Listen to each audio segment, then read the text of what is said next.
what has been the reaction to the mayor's comments? Hannah, stop me if you've heard this before, but the Nets are now in a holding pattern once again with the city. It felt like walking out of that facility just now, like the air had been let out of the balloon a little bit. A week ago, they heard the mayor's comments and everybody thought, okay, it's finally going to be time. Kyrie's finally going to be able to play here soon at the Barclays. In home games, we're going to be a whole team again. Everything feels complete.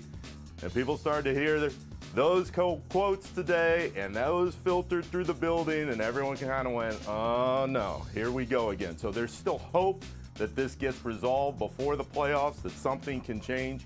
But all that optimism that had been building as far as Kyrie's situation goes, and him saying the other night in Milwaukee, I see the light at the end of the tunnel, that has dissipated this morning for sure. I will reiterate, as of now, only available for 7 games down the stretch. So let's turn to the other members of the Nets. Can we call them a big three yet? I guess we can. In terms of KD returning, also Ben Simmons, who's reportedly dealing with some back soreness as he works to return. What's the latest with those two? Hannah, I just asked Bruce Brown, the Nets guard, how's KD look? And he kind of smiled and he looked back. He said, he doesn't look injured to me. I got to be honest. So Steve Nash said the other night, he's already out tonight against Toronto. He's likely out tomorrow in Toronto on the second night of the back-to-back. It looks like Miami is the game on Thursday for Kevin to return. He's in good spirits. He's feeling good about where he's at, and the Nets desperately need him to get the offense going again. Now, as far as Simmons goes, that's a little trickier. We were walking around the Milwaukee arena on Saturday night, and here comes Ben Simmons, and he's got this contraption strapped to his back to get it loose. That was a wrinkle in the plans because the Nets had hoped to roll him back out, whether it was that Philly game or a few games after. Now he's dealing with a little back soreness. He still hasn't gone through a full practice. He's doing a lot of individual work on the floor, but he hasn't been around the group much yet. The key to remember here, though, is that Andre Drummond just told me Ben Simmons is happy. He's in a good mental place. The Nets don't want to rush him back out on the floor if he's not feeling physically right. But by all accounts, he feels very good up here. And that's what they're focused on, not only leading in the postseason, but into the next few years in Brooklyn. Yeah, that's great to hear. And listen, Drummond and Seth Curry, they have been fantastic additions. We saw that on Saturday night. So it's Nets and Toronto for the next 2 nights. They'll be very, very shorthanded because of COVID protocols. In Canada also, Kyrie won't be able to play in either of those games. Nick Friedell, good stuff. Thanks.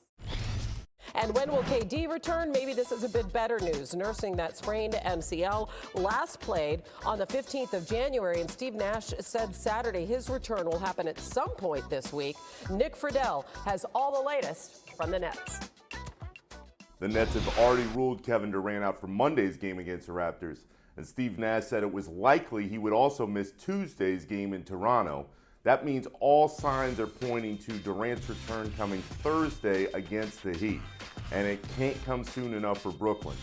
Everything revolves around him offensively. He makes that offense go, and the Nets know when he comes back on the floor, it will create space for everyone else, especially with Kyrie Irving still not being able to play in home games. So Durant is feeling good.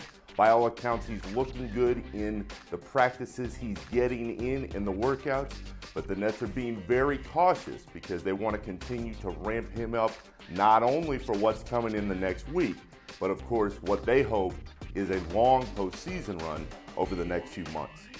We shall see, thanks to Nick Friedell. The Nets are back in action tonight, the first of a home-and-home with the Raptors. That's a team that currently they would be playing in the play-in tournament. On Thursday, they take on the East leading Heat, and Sunday afternoon on ABC, match up with red-hot Boston. And according to ESPN's BPI, the Nets are not favored to win any of the next 6 games. As NBA analyst Tim Legler joins us now. So Joe Harris, as we know, is also sidelined.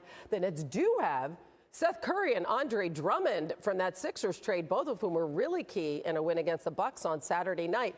But under the current realities of where we are, how can the Nets improve from that play-in position? Well, Hannah, first thing you got to do is get KD back, right? So he makes up for a lot of problems when KD's back and healthy. You have to incorporate Ben Simmons. into what you're going to do, figure out what his role is going to be offensively, but there's no doubt he's going to help you immediately defensively and with pace. So just getting those guys back, obviously a huge shot in the arm. Now you've got Seth Curry added to the mix, Andre Drummond. Cam Thomas is a guy now that has really emerged as a guy that's going to be a major factor in the postseason.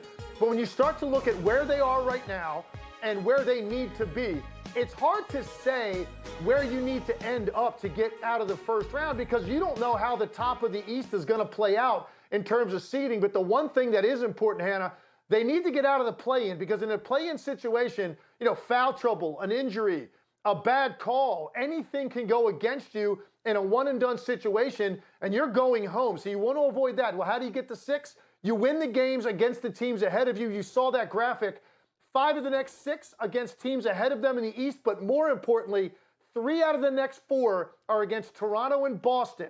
2 games against Toronto, 1 against Boston. Those are the teams directly in front of them as they try to climb up to that 6th spot. So they need to go on a little bit of a run here with these teams in front of them in the Eastern Conference to at least get to 6 so you don't put your fate potentially in an off shooting night by one of your stars or foul trouble. You at least want to get to 6. Let's win these games against the teams that are directly in front of us first. And this is another reason why that's so important, because as it stands right now, as I mentioned, they would meet the Raptors in the play-in, and Kyrie Irving, if it stays like this, he's not going to be eligible to play at all in that series because of COVID protocols both in Toronto and in New York. So lots of reasons to get out of that play-in.